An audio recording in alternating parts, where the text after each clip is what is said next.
This is Bravo 2. The following programme contains strong language and scenes of violence.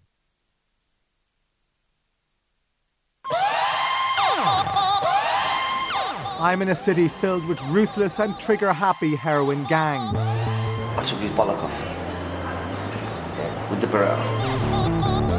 Where billions of dollars of drug money is funding terrorism. There was just nothing there. You couldn't believe that anybody or anything could have survived.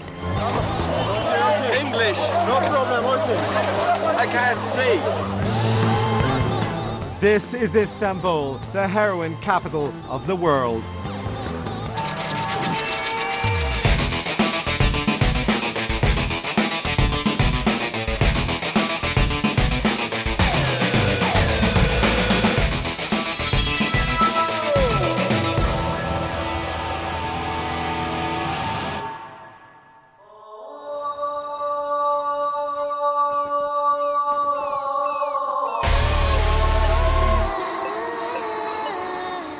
Over 2 million tourists visit Istanbul every year. Lured by its history, an idealistic dream of the city as a stepping stone to the mystical East. It also has a growing reputation as the world's newest party destination. But I'm here to uncover the reality behind this city's beautiful facade.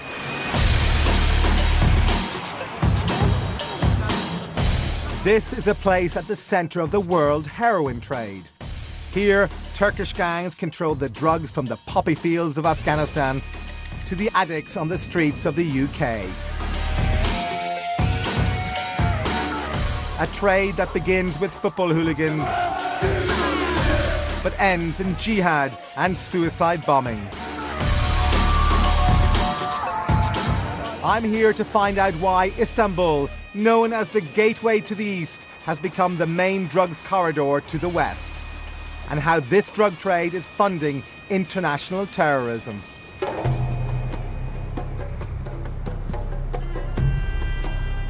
Istanbul is Turkey's capital with a population of over 12 million people.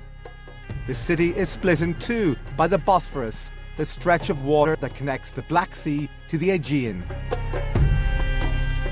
It also separates two of Istanbul's most famous football clubs, Galatasaray and Fenerbahce. The modern Turkish Republic was founded less than 90 years ago, which has made the country fiercely nationalistic. Especially evident when football is involved.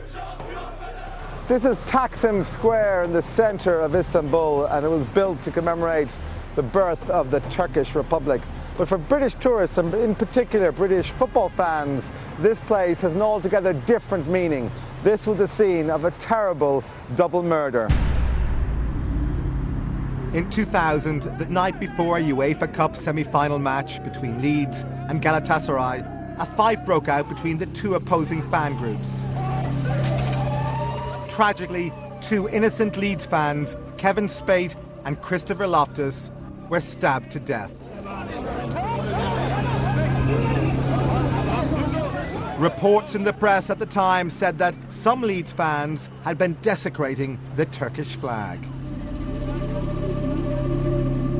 The worst kind of insult to the Turkish people.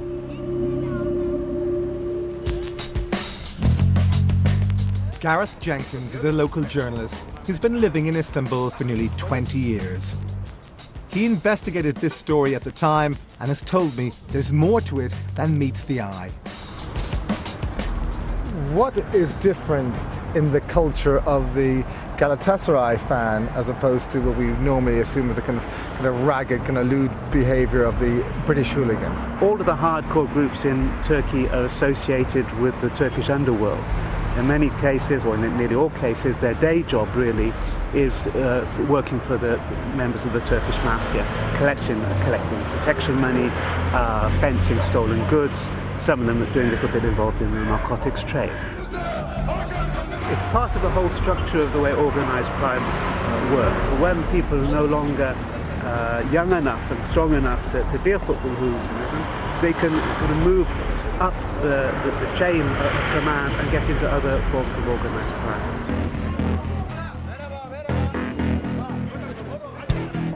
The Leeds fans unknowingly stumbled into a fight with a group of Istanbul's hooligans, who may have been mafia foot soldiers.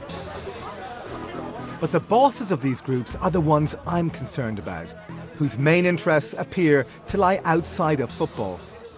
The leaders of the hooligan groups are closely linked to the heroin gangs. Football is an ideal platform for drug dealers to make connections and also smuggle drugs.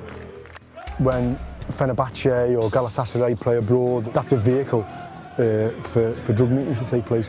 When I met the leaders of the Fenerbahce hooligan element, they told me that they had good connections with drug cartels in Holland, in Amsterdam, and in Liverpool and in London.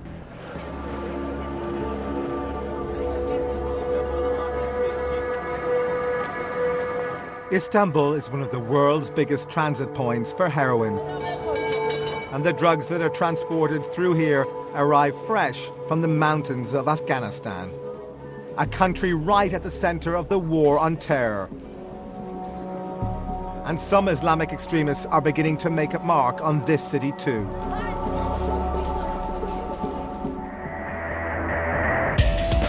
Coming up, I see how heroin gangs and terrorists are turning Istanbul into a war zone.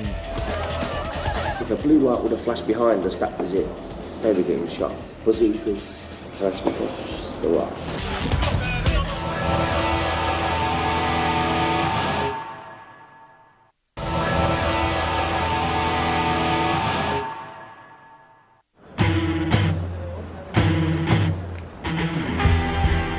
I'm in Istanbul, the gateway to the east, and a town with heroin flowing through its veins.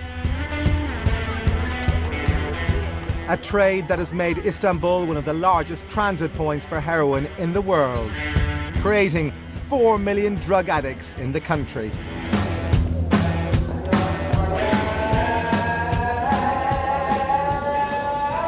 Well, the ancient call to prayer has been heard on these streets for centuries. These streets have also been part of the great ancient Silk Route, a route that transported spices and textiles from the Far East and the Orient on the way to the West. Now the route's the same, but the goods are very, very different. International terrorism and drugs.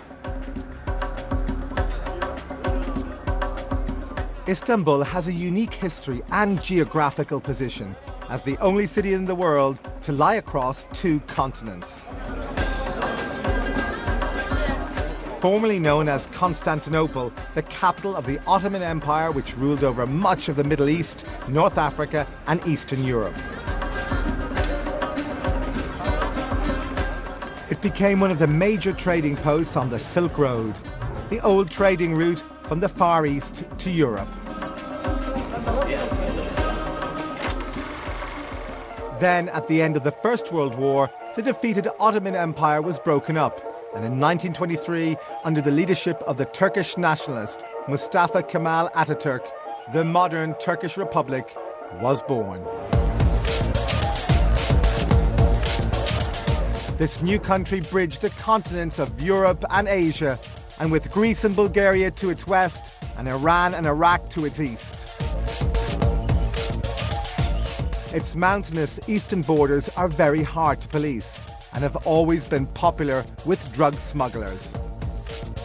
What is the history of Istanbul's involvement in the drug trade? Up until the 1990s, most of the opium used to be brought in and then refined in the shanty towns around Istanbul. And then they would, for example, most of it was being trucked, a lot of it still is being trucked into Europe. Most of the heroin coming through Turkey starts off somewhere like Afghanistan. Afghanistan is the principal cultivator of opium. It's part of the Golden Crescent, the opium-producing countries of Pakistan, Iran and Afghanistan.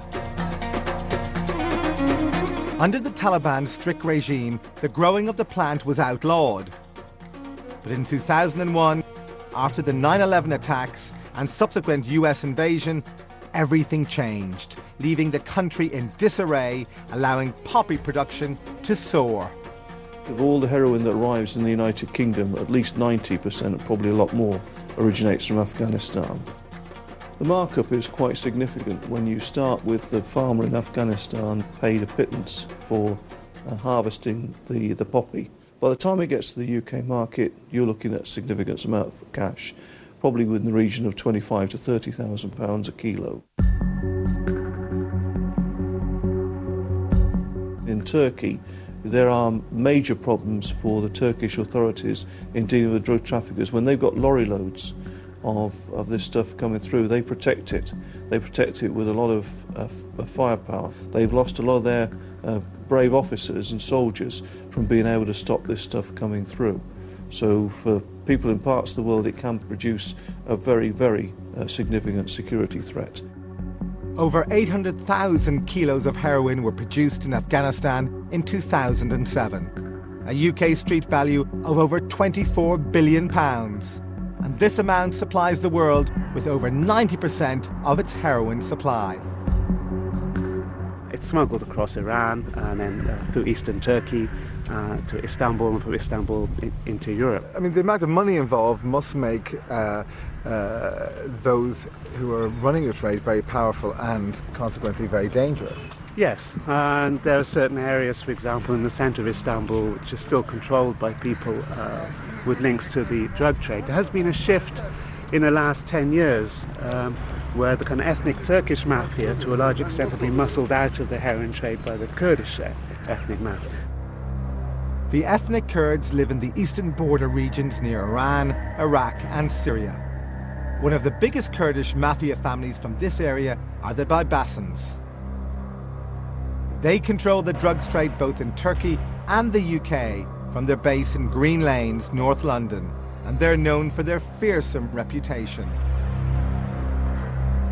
The Baybasins hit the headlines in 2006 when the head of their drug empire, Abdullah, was sentenced at Woolwich Crown Court in London to 22 years in jail for drug smuggling. His elder brother Hussein is also serving a life sentence in Amsterdam for the same crime. Despite the incarceration of the two bosses, they are still believed to hold a lot of influence both in London and Istanbul. Well, for reasons of self-preservation, the issues of heroin smuggling doesn't tend to get a lot of coverage in the Turkish media. Organised crime, particularly in Istanbul, is very, very powerful. And a journalist is not going to have any protection if he goes after the drug barons. Organised crime has a stranglehold on this city, and there is a climate of fear that stops journalists from digging too deep. Which means that most foreign visitors are blissfully unaware of the drug problems facing this city. I didn't know particularly about the drugs. I actually didn't know drugs were a problem here at all. I was worried about pickpocketing and being mugged and who knew what else. Istanbul is fast becoming known as a popular destination for young people looking for a good night out. Taksim Square and the surrounding area is the place to find some of the city's best clubs. Istanbul's nightlife is very, very hectic. It's got a very active DJ/producer/concert scene. Crystal is possibly one of the best nightclubs in Europe right now. So you've got, pretty much of everything. But it's only recently that it's become safe to come down this way. In the 80s, people were afraid to come down here. It was basically gangsters and these clubs that would rip you off. It was strictly tourist traps. Sit down with a Russian girl, have one drink, and get a $5,000 bill, pay up, or get stabbed. This area has cleaned up its act, but foreign visitors may still be unwittingly brushing shoulders with the city's mafia. You do have to worry about mafia and protection rackets and I won't name his name, but I just spoke with the club owner about this. I said, what do you do about that? He said, what we do is we corner one drug dealer and we make him the club drug dealer. You'll see most of the good clubs have quite a few bouncers, and you need somebody, one of the managers needs to have some kind of dialogue with the mafia, unfortunately, to keep them at bay. But many of these tourists have no idea that just around the corner from Taksim Square are some of the city's most dangerous neighborhoods, where it's easy for the unsuspecting visitor to stumble into trouble. 2/3 of Istanbul actually live in shantytown areas. For a tourist who comes to Istanbul, it looks big, it looks grand, the Bosphorus is very luxurious. So there are some very, very dangerous neighborhoods. They are not in the guidebooks, they are not in the paper. There are two places which are called Dolapdere and Tarlabaşı, and they are right next to this big Taksim Square, where the nightlife is and where everybody goes. There's lots of drug dealing going on in Dolapdere and Tarlabaşı area. Also, there are gangs of petty crimes like theft, pickpocketing, and they live as families in that neighborhood. So, and they're not really welcoming to foreigners.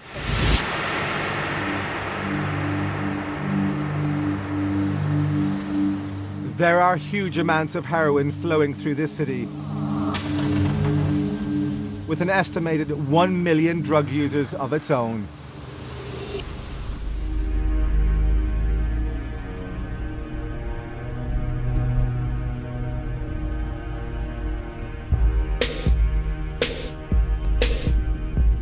We're on our way to meet an unnamed contact who's asked not to be identified, but he's going to give us a real insight into the drug trade in this city and in this country. That's what we've been promised. Just have to wait and hear what he's got to say.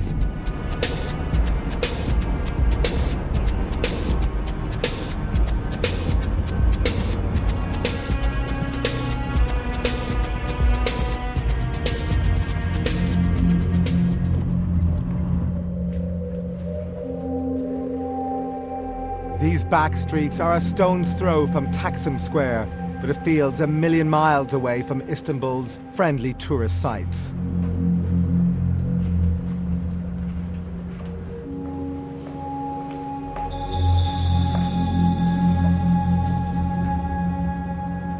What was the lowest point you came to as you hit rock bottom?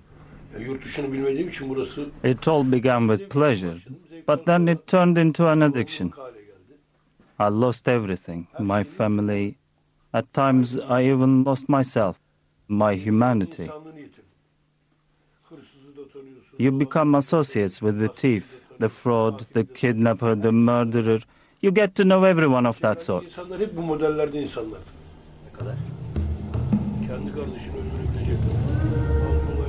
There is no social welfare in Turkey for drug addiction. They have nowhere to go but the streets. How tough are the streets of Istanbul? Obviously, you get issues when people fall into drugs. Maybe your sister will get into prostitution, or people become thieves. People shoot each other. They accuse each other of thieving drugs or money. Heroin is not just passing through Istanbul, some of it sticks. It's a trade controlled by the local mafia and is having a profound effect upon local communities. How ruthless are the drug dealers in this city and in Turkey? Ruthless enough to kill their own brother. They work under the mafia just to make money to buy food. Some of the residents of Istanbul's poorest communities are turning to dealing to earn enough money to eat. But it's the mafia bosses that have the real power. The big family, the big Turkish family we hear in London is the Babasans. Yeah? Don't get them involved. Don't go into that. That's the name I don't want to mention. I don't care about my life, but I do have a son.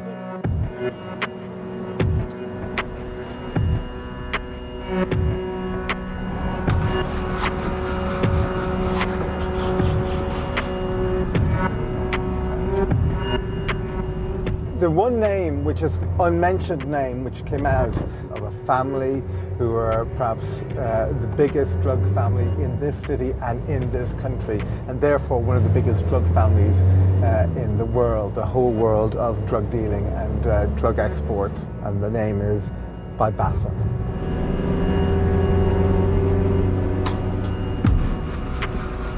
The Babassans must have a huge influence here in Istanbul if even drug addicts are scared to speak their name.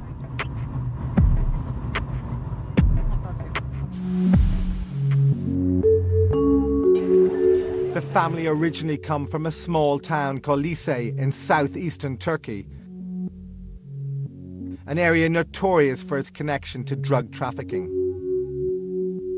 When you talk about the Babassans, I mean, a lot of people will quake in fear and refuse to say anything about them. I mean, you know, you have a situation where you've got this huge clan that, despite two of its main members being in prison, still carries a huge amount of weight, still generates a huge amount of fear. That was always part of their strategy. Whenever they were working, particularly in Green Lanes, lots of people were beaten, intimidated, tortured, subjected to acts of violence, had their businesses torched or destroyed in other ways. And they've always used fear as a way of actually getting what they want and ensuring the loyalty of the people closest around them. The Babassan drug network has been dubbed the Turkish Connection. Members of the family based in London and others in Istanbul work together to transport the heroin from eastern Turkey into the UK. This structure has allowed the heroin shipments to be transported on a much larger scale because every step of the way is overseen by trusted members of the gang. Turkey's proximity to the raw material means that they can make the maximum amount of profit by being in charge of the trade all the way along. The fact that they can actually start the journey with processing the heroin and then actually be involved when it's being sold at the other end of the market means that they're making more money from it than anybody else. And the more money that can be made, the more vicious the gangs tend to be.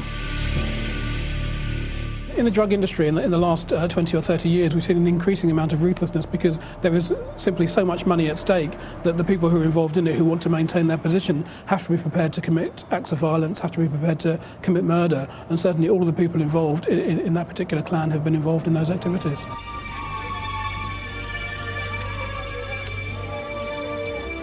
The Babassans control the trafficking trade with a regime of fear, ensuring complete loyalty and total silence.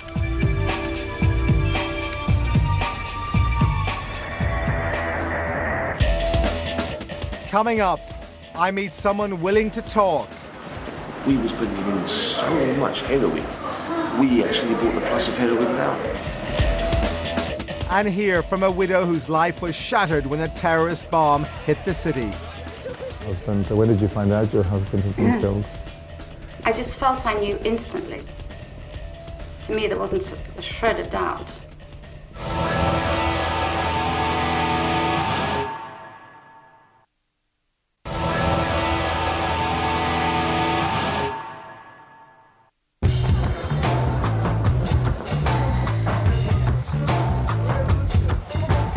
I'm in Istanbul, a mystical and historical city, but a major hub for heroin distribution. And a constant target for terrorist groups. The trafficking of heroin from Afghanistan in the east to the west through Istanbul is all too apparent. But it's not just the drug barons who are profiting, it's also the terrorists who are funding their activities to the trafficking of drugs.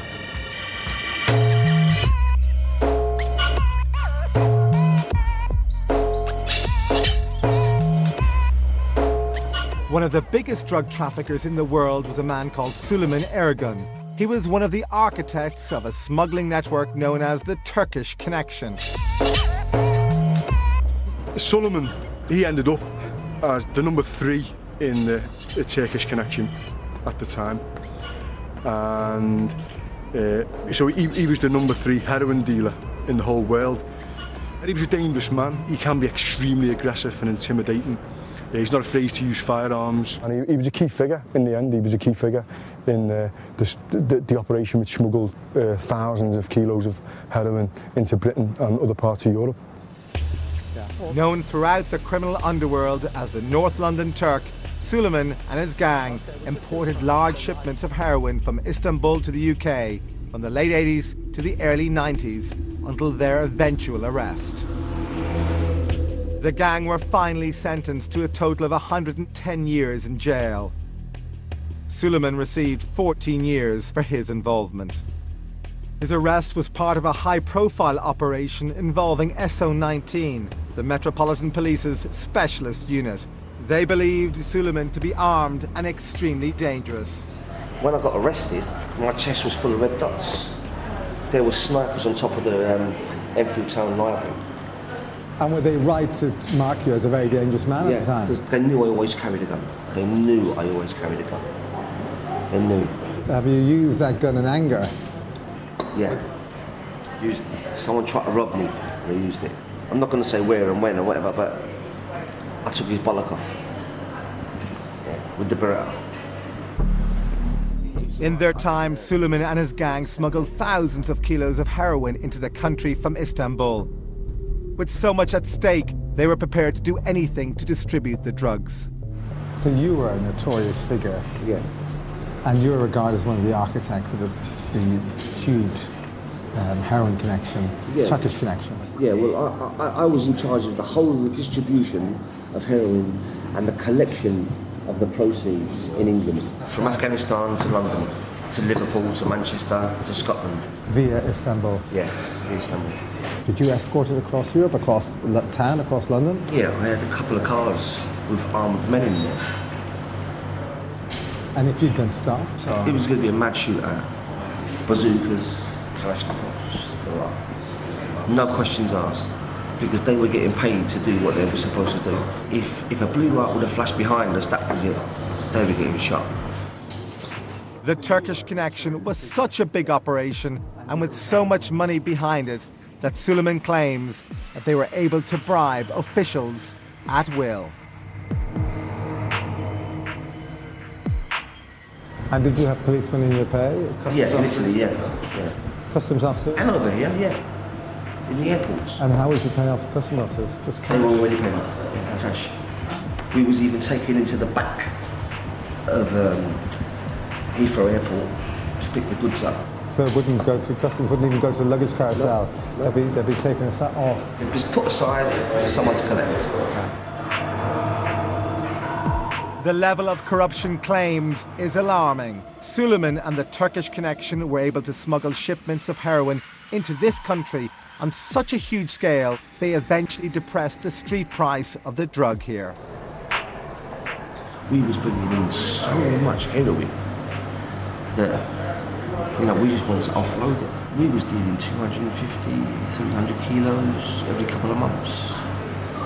We actually brought the price of heroin down. So you guys are making millions and millions of pounds? Yeah. We used to walk into my house and empty 2 bin bags, black bin bags of money onto the living room floor, I don't know, £500,000.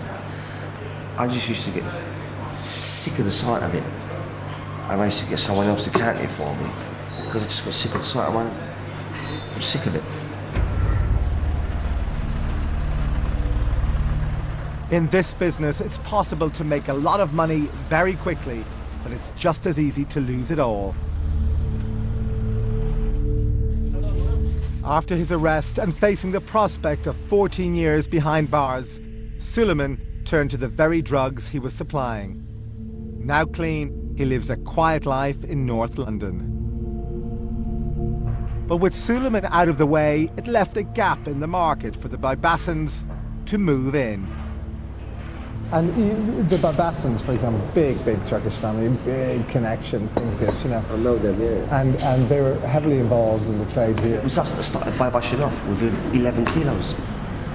You created the Babashan Empire? Yeah. Babashan came to us. I said, I've got 11 kilos, can you sort that out for me? We took it from Turkey to Italy. With that 11 kilos, Babashan built his empire. Are they to be feared? They are feared, yeah. I don't fear them, yeah. I don't fear them. But I know Babashan. And he's very crude, he's very cunning fella. Sly, couldn't be trusted. But this empire now has connections with some far darker organisations in Turkey. Well, they're involved in the PKK. Guns and PKK. Now the PKK have got control of heroin as well. Baybashin was, he couldn't go to Turkey for 4 years because he was in hiding in Iran and Iraq because he was supplying guns to the PKK.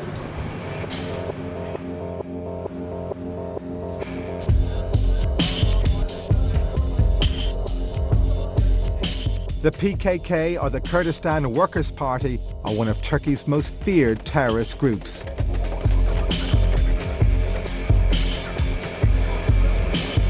When the modern Turkish Republic was established, little attention was paid to the old Ottoman Empire's ethnic provincial borders. The ancient region of Kurdistan was wiped off the map. The anger this caused in the Kurdish people led to the formation of the PKK, a nationalist movement dedicated to the establishment of a Kurdish state.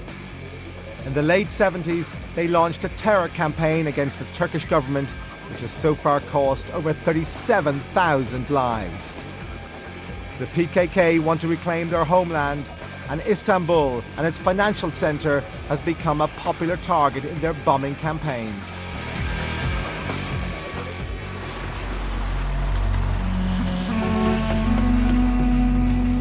One of Istanbul's best-known TV news correspondents is Nihat Altıntez. He believes it's not just the PKK who are funding their terror campaigns with this drug money.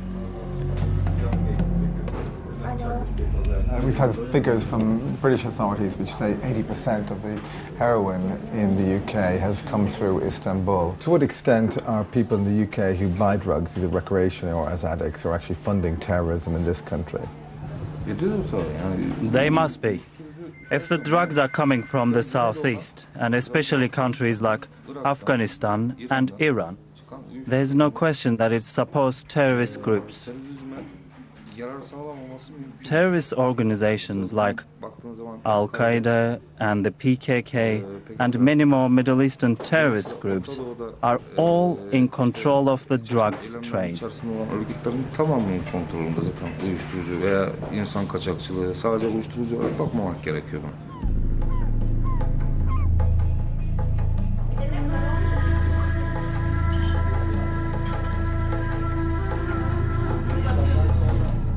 Last year, the UN stated that at least $500 million from the Afghan heroin trade was going directly to the Taliban and associated terrorist groups such as Al-Qaeda.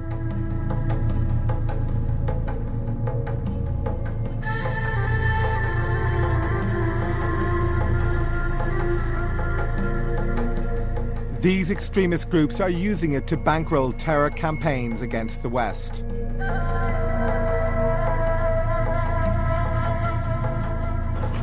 Istanbul is a city that bridges two continents and two cultures. Firmly rooted in the East, it welcomes business from the West. This has caused some Islamic extremists to view Istanbul as a legitimate target in their war on Western values. International terrorism looms large over this city, as it does over pretty much every major tourist destination. But there are additional dangers inherent in living here, particularly if you're foreign and British.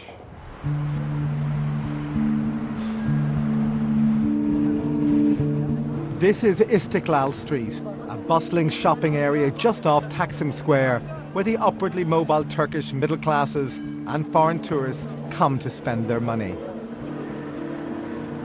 But 5 years ago, just yards from here, was the site of a terrible event.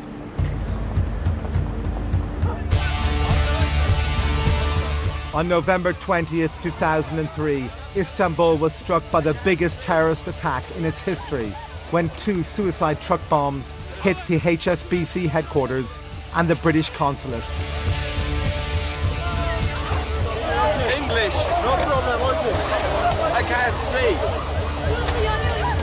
27 people were killed and over 400 were wounded. Al-Qaeda claimed responsibility and several people have been convicted for their involvement. The attacks were coordinated.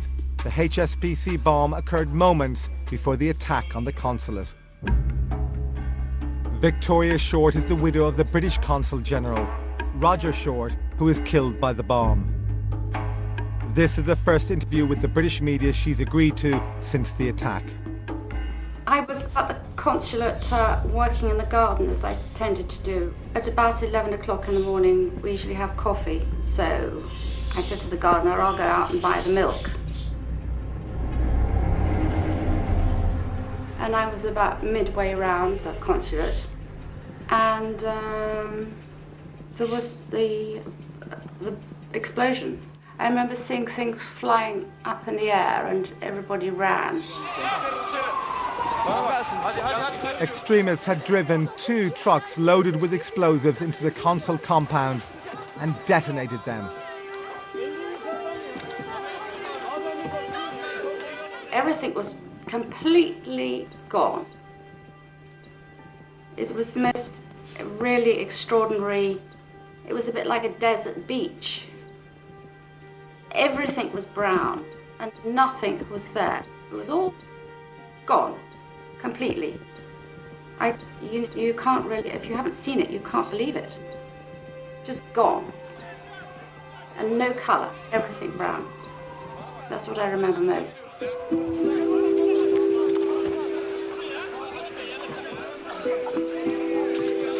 With all this devastation around her, Victoria knew at once the fate of her husband. And when did you find out your husband had been killed? Well, I just felt I knew instantly. To me, there wasn't a shred of doubt.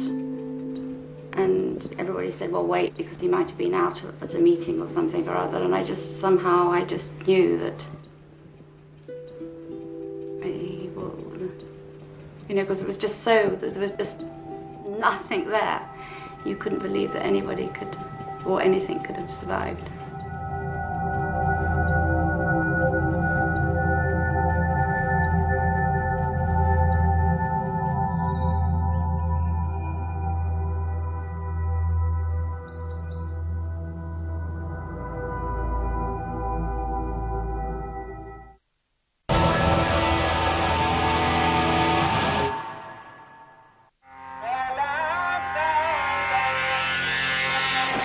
I'm in Istanbul, a city under siege by the Afghan heroin trade and international terrorists.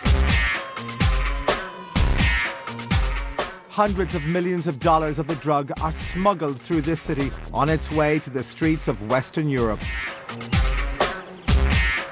And the profits it generates are helping to fund the terrorist organizations that assist with its trafficking. I've met people affected by this trade, from the drug addicts to the victims of terrorist attacks in this city. But what is being done to halt this industry? And where does the future lie for the heroin trade and Istanbul?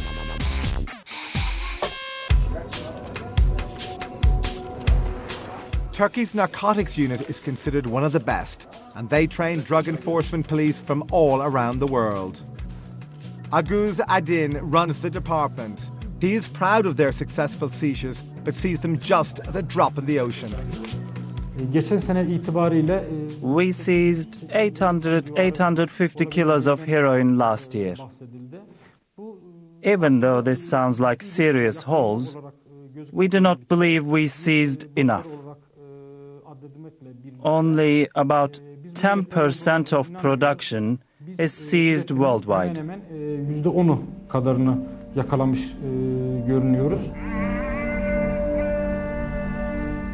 Of the 800,000 kilos of heroin produced each year, only 10% is seized. This means that £22 billion worth of heroin finds a home on UK streets, enough to fund a small war. The Turkish authorities are keen to make clear that this war on drugs is not a fight that Turkey can win alone. The drug issue isn't a problem that just concerns our country. From our investigations and according to our English colleagues, the drug trading taking place within Britain is mainly carried out by Turkish organizations. This is why we now work together with them. Our real aim is to stop our people being poisoned by the drugs.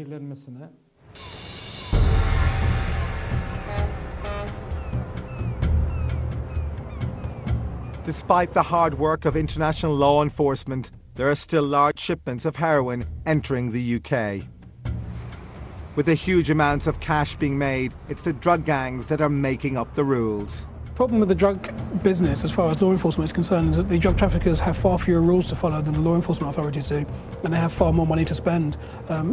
All that customs and the police can ever do is play a game of catch-up. You know, they're always constantly one step behind. Every time they find out something new or find a new way to block the gangs will move on and try something else. The way organised crime is run these days, it's much more like a multinational corporation. Although you might have a particular figurehead who's in charge at one time, if that person goes, there's a rolling hierarchy of other people who can actually take over and run the game just as effectively. So although Hussein and Abdullah Babassin are now behind bars, it does seem that the elements of the clan still exist. Certainly the flow of heroin coming out of Afghanistan and through Turkey hasn't slowed down.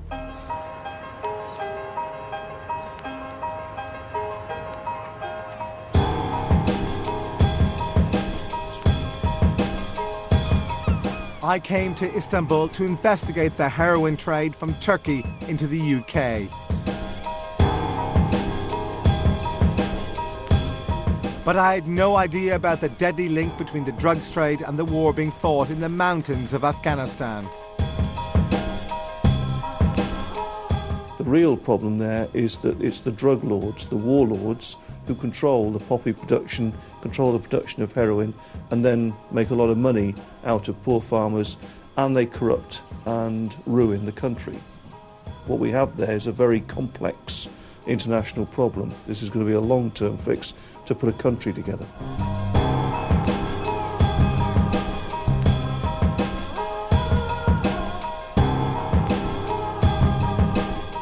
It's clear that this problem goes beyond poppy production. The heroin trade is entangled in a war in Afghanistan, a nationalist struggle in Kurdistan, as well as a fundamental clash between the societies of East and West. These are not simple problems, and it will be a long while until these issues are brought to a close.